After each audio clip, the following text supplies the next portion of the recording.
Hello and welcome to Stretford Paddock. My name is Joe and I'm joined by Steve from the 1958. First of all, how you doing, mate? You okay? Yeah, very well, thank you. Not Good. You join us in the shadow of another loss at Manchester United, the Tottenham game, but there's bigger things to talk about, wider things to talk about. A protest has been planned for the 9th of March before the Arsenal game by yourselves at the 1958. We'll get into the details, but just sort of quickly, give me, why is this protest happening? Why is that going to be taking place on the 9th of March? I think there's a lot of factors that are building up anger from different areas. You know, obviously the results have been diabolical at best. You know, so the football side of it's not great, but I think the bigger picture is what's happening above that. So, you know, the decisions that Radcliffe and his INEOS team are making, everything just seems to be a kick in the teeth to either, you know, long-serving staff members or match-going fan base. And, you know, people are constantly reaching out to us now and, you know, you need to do something. And, you know, we've decided enough's enough and we'll hit the streets again. Yeah, and I think we spoke about it so much on the channel of, you know, the promise of INEOS and the excitement of change. And, you know, obviously they've not been here for much more than a year, but whilst there have been a couple of sort of green shoots maybe, there's been a lot of the same, hasn't there? A lot of the stuff we've expected from a Glazer ownership has continued. The lack of transparency, that's something you've mentioned, this, you know, this idea that the fans are basically just a cash resource for the owners. Is that something that's been kind of playing into the ticket prices and all the things we've seen? It is. I mean, it's, you know, taking concessions away. And you look at the lowest junior price ticket. I've got a mate who's 2 season tickets, him and his son, and his son's ticket is 11 quid a game. If it's, you know, and the stories we're hearing of a dad and a lad, which, you know, to me that's the start. You know, that's a new generation. That's our future. And when they're stood telling you that we probably won't be coming next season, it's heartbreaking. But, you know, that is the reality, that these price increases, I don't doubt for 1 minute that, you know, this is a tester for next season, what the prices will be. Apparently there was an F.A.B meeting last week. Both sides have said that no decision's been made yet on ticket prices, but I think we know where it's heading.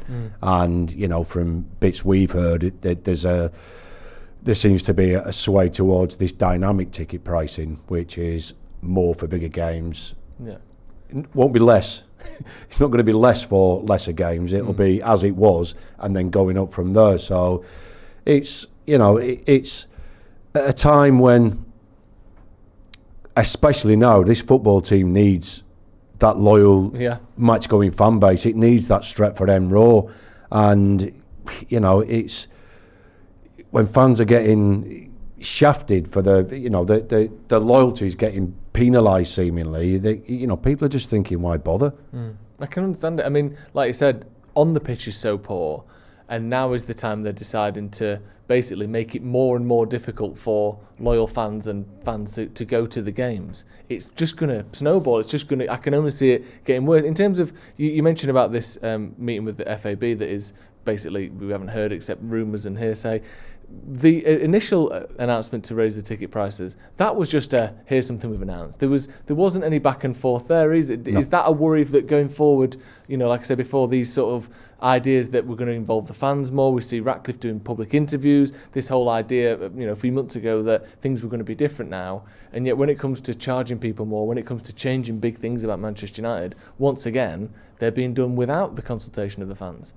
I mean, let's be honest, an F.A.B meeting and a consultation, be it with Must or whoever, is, I think in general, from the feeling, is it will be the club telling them what they're doing. Yeah. So is there any need for any consultation? They're going to do it anyway, so what's the bloody point? You know, to me, it just feels like, you know, that yes, we're in a mess financially, but, you know, as our banner famously says, it's your debt, it's not ours. Why should we be penalised for 20 plus years of the Glazers' mismanagement of the club? It doesn't sit right. And I think when you sit down and break it all down, and you look at these price ticket increases, the difference it makes to the overall picture of a football club that turns over just shy of £700 million a year.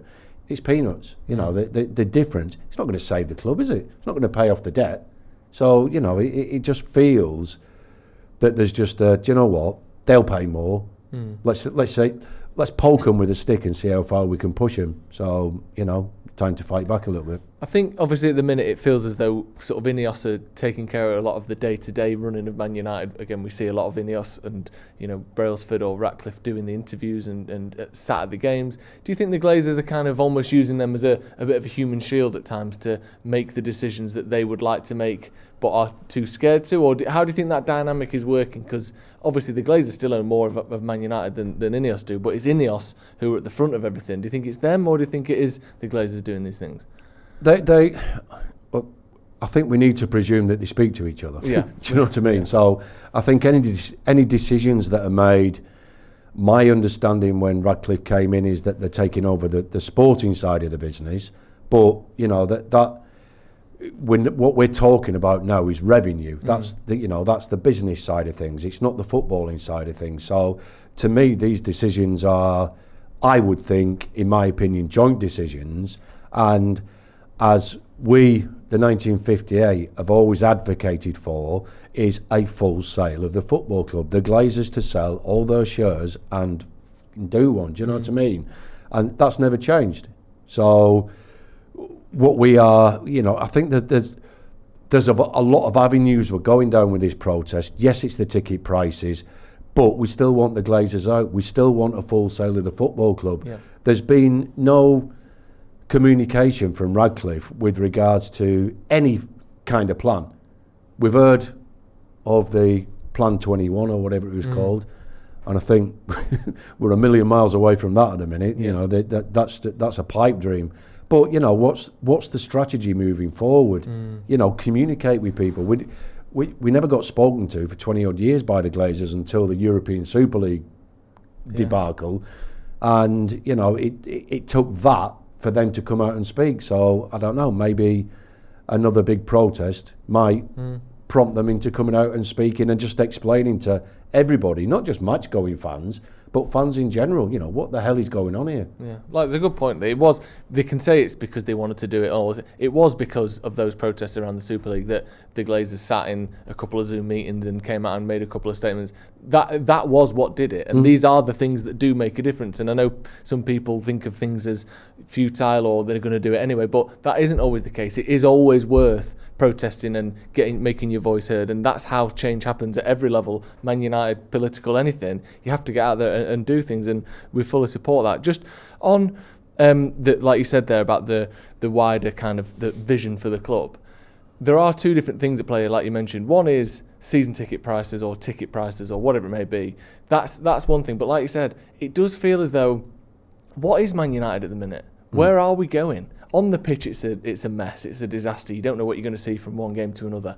Broader picture, we don't really know who's running it, as we've just kind of muddled our way through there. Is it INEOS? Is it the Glazers? Is it both? We don't know, other than the stadium. That's the only kind of long-term thing that they've hinted at doing. What's the plan for the managers, for the style of play, for what it's going to be a United fan? Like, do you think that is, even if it's consulting on financial stuff, like you said, they're kind of going to do what they want, and we should have an input, but certainly sharing the vision for Manchester United as the new owners and the new running people of Manchester United, you'd think that would be a minimum, wouldn't you? Yes, and the regen meeting they had at Old Trafford, going back about with this stadium thing, which let's be honest right now, if things are as a mess as they're making out, and these redundancies that are being made and trying to penny pinch here, there and everywhere and make a few quid here out of match-going fans, surely that's a pipe dream. If you can't run the football club as it is now, with the debt that's looming over the club, the cost of that debt, and that debt needs reservicing in 2027. So, these are all things, what is happening with those side of things? And, the sad thing is we sat down with the club, with Colette Roach and Rick McGarr. they agreed to meet us, and we had a meeting, and there was a lot of talk, if you will, that was, we understand the fans are that, that we know that in the past we've not communicated well, and that's going to change. And then at the regen meeting, there was the same thing. We're doing this. We know our match-going fans are our lifeblood, and it was all just hot air, weren't it? When literally months later, he's, well, I'll tell you what, well, let's just start hiking a 200-300% increase on price for match-going fans. Yeah. Just on the specifics of the protest then. So in your announcement, you've said that it's before the Arsenal game, or surrounding the Arsenal game on the 9th of March. Do we have any more details on that, or when those details will come, and what the protest kind of entails? So we'll keep, along with yourselves and other various outlets, we'll keep pushing from now over the next few weeks that there is a protest. This is the date.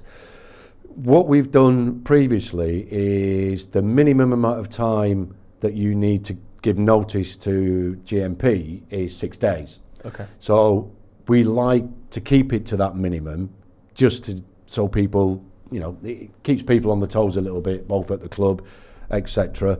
So we're going to stick to that anyway. But I think what we'll do is we wanted to announce that something is happening. Okay. Because there's so much unrest, and so many people, that our membership has spiked recently. We've just shy of 80,000 members who are part of the Claim Back United. The whole process of everything, and it's we have a suggestions box where we struggle manning it sometimes. It's just all this frustration, and I get that a lot of frustration stems from what's happening on the pitch. I understand that. But there are genuine concerns for genuine fans that were before this was happening. So we know we need to do something. We are doing something. It is the Arsenal game, and we will keep pushing it out there. But the likelihood of getting anything before that 6 day period, we'll probably keep that under wraps. It'll be a march. Yeah. So it's just a case of where and what time. Yeah. There's nothing.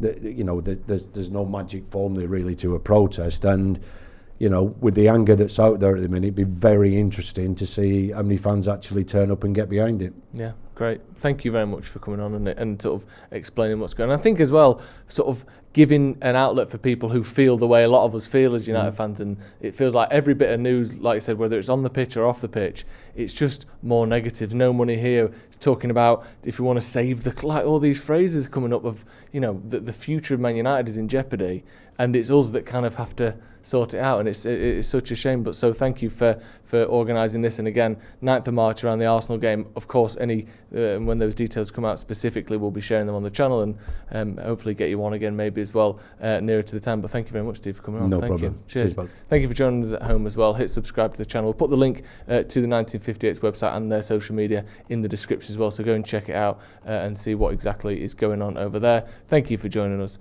We'll see you in a bit.